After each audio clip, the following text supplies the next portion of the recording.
Circulation and weather system.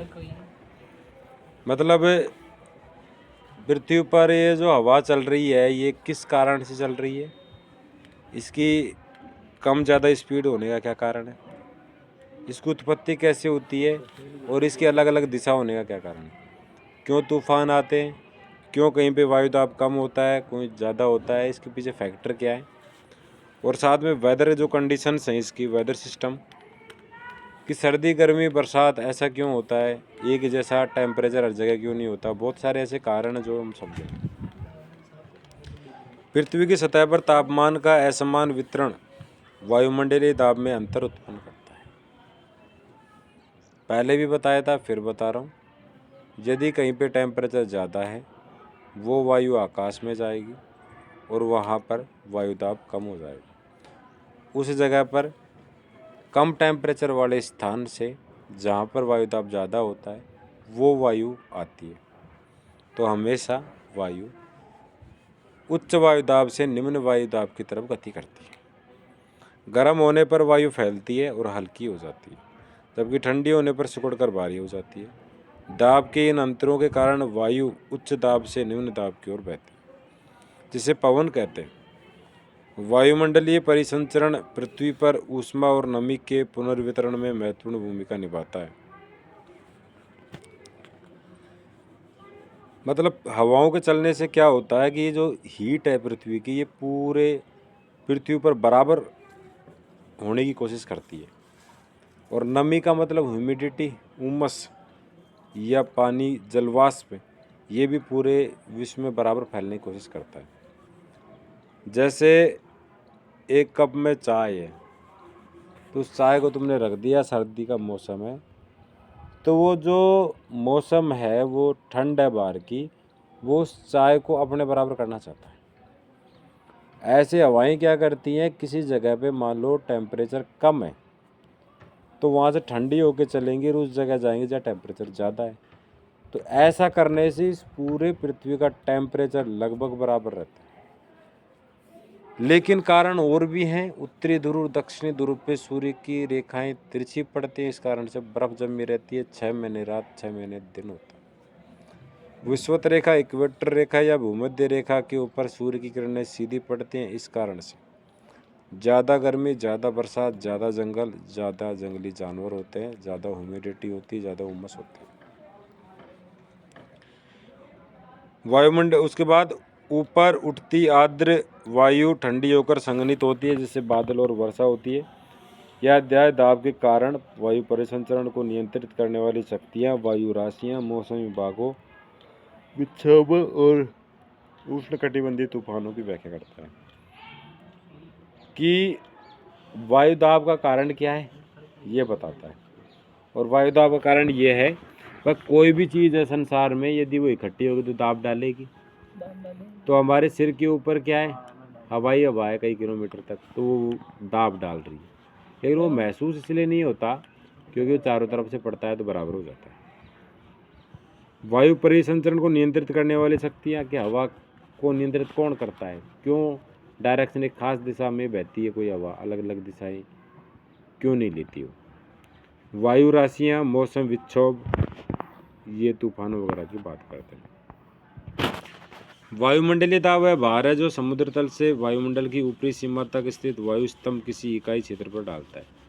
इसे millibar में मापा जाता है। समुद्र तल पर औसत वायुमंडलीय दाब 1013.2 मिलीबार होता है। गुरुत्वाकर्षण के कारण पृथ्वी की सतह के पास वायु अधिक सघन होती है, इसलिए दाब अधिक होता है। ऊंचाई बढ़ने पर वायु का घनत्व घटता है, इसलिए वायु दाब वायु दाब हमेशा समुद्र के तल के ऊपर से मापा जाता है। जैसे समुद्र के तल के ऊपर 1 वर्ग किलोमीटर कोई एरिया है, उसके ऊपर वायु होती है, तो उस 1 वर्ग किलोमीटर के एरिया में ऊपर वायु है, तो जो वायु जो दाब डाल रहे हैं इसको वायु दाब कहते हैं। सामान्य वायु दाब पृथ्वी का 1013.2 मिलीबार है, और ये मिलीबार जो है वायु दाब की मापने की है। निचले वायुमंडल में ऊंचाई के साथ वायु दाब तेजी से घटता है। औसतन हर 10 मीटर ऊंचाई पर 1 मिलीबार कम हो जाता है। हालांकि यह कमी हर जगह समान नहीं होती। ऊर्ध्वाधर दाब प्रवणता बल क्षैतिज दाब प्रवणता बल से अधिक शक्तिशाली होता है। लेकिन इसे गुरुत्वाकर्षण बल संतुलित कर देता है, इसलिए हमें तीव्र ऊर्ध्वाधर पवनें अनुभव नहीं होती। मतलब ये निकला कि आदमी जैसे एक बच्चे के ऊपर 8 बच्चे कंधों पर उसके चढ़े हुए हैं, कोई ऐसा पिरामिड जैसी संरचना बना रहे हैं, तो जो बच्चा नीचे नीचे होगा उसको सबसे ज़्यादा दाब लगेगा, ऊपर वाले को कम लगेगा या नहीं लगेगा। तो ऐसे वायुदाब होता है जो सबसे निचला जो पैदा होता है पृथ्वी पर, वहाँ पे वायुदाब ज़्यादा होता है। जैसे 10 मीटर की ऊंचाई पे गए तो 1 मिलीबार कम हो जाता है, वायु सघनता कम हो जाती है ऊपर।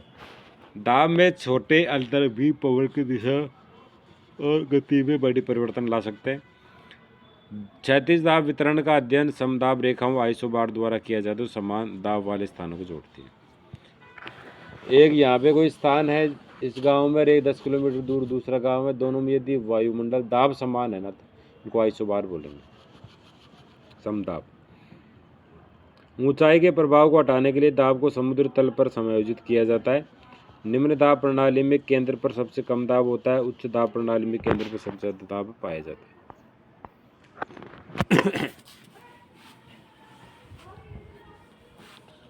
विश्व में समुद्र तल दाब का वितरण ऋतुओं के अनुसार बदलता रहता है। जैसे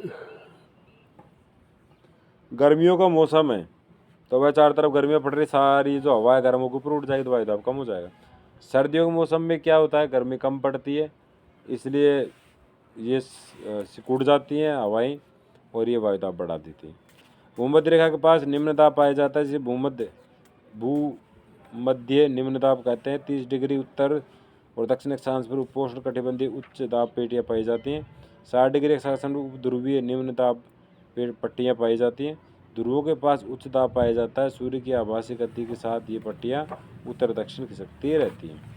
तो वही बात, विषुवत रेखा है उस पर सबसे कम दाब, और जैसे जैसे ऊपर बढ़ते जाएंगे तो निम्न दाब पाया जाता है।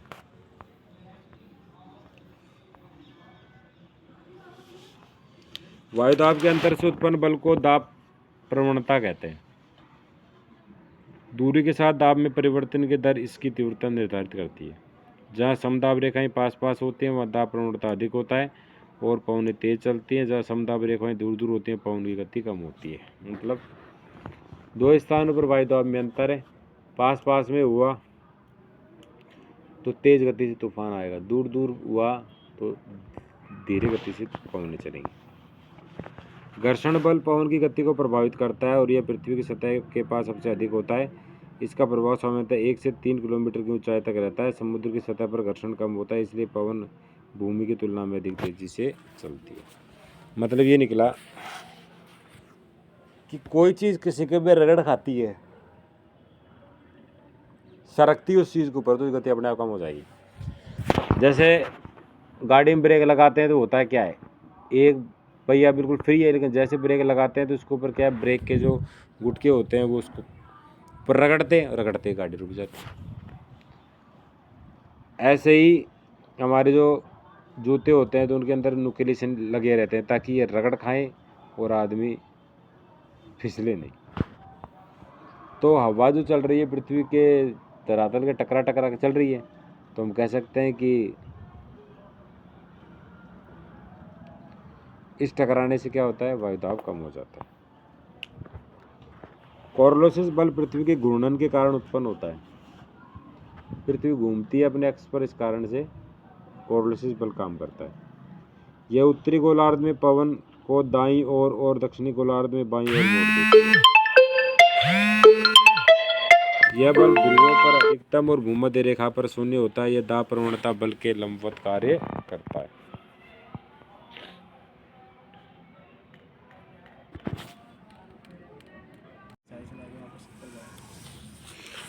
कोरोलिसिस बल पृथ्वी के घूर्णन के कारण उत्पन्न होता है। यह उत्तरी गोलार्ध में पवन के दाईं ओर और दक्षिणी गोलार्ध में बाईं ओर मोड़ देता है।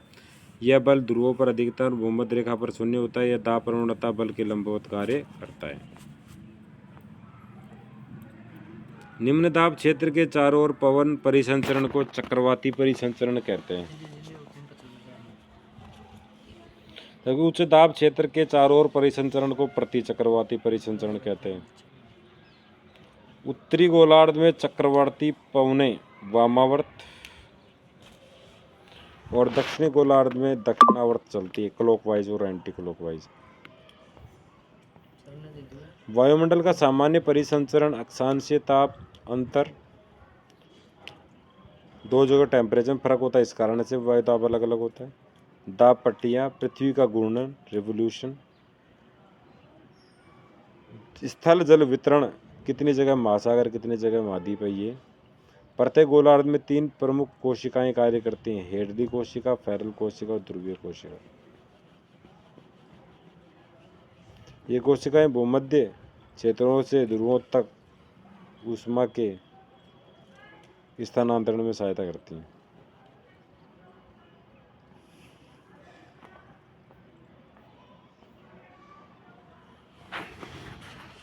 दिन में स्थल समुद्र की तुलना में जल्दी गर्म होता है, जिससे स्थल पर निम्न दाब और समुद्र पर उच्च दाब बनता है और समुद्री समीर चलती है। रात में स्थल जल्दी ठंडा होता है और स्थल समीर चलती है। ये स्थानीय पवनें तटीय क्षेत्रों में सामान्य है।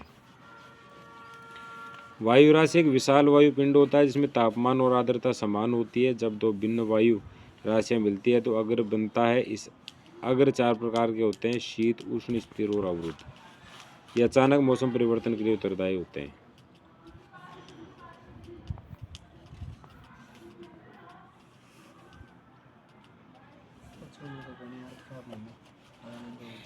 अतिरिक्त उष्णकटिबंधीय चक्रवात मध्य और उच्च अक्षांशों में बढ़ते हैं और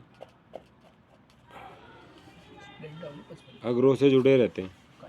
उष्णकटिबंधीय चक्रवात गर्म महासागरों के ऊपर बनते हैं। इसमें अगर नहीं होते और ये अत्यधिक विनाशकारी होते हैं। इन्हें विभिन्न क्षेत्रों में साइक्लोन, हेरिकेन, टाइफून, विलिविली कहा जाता है।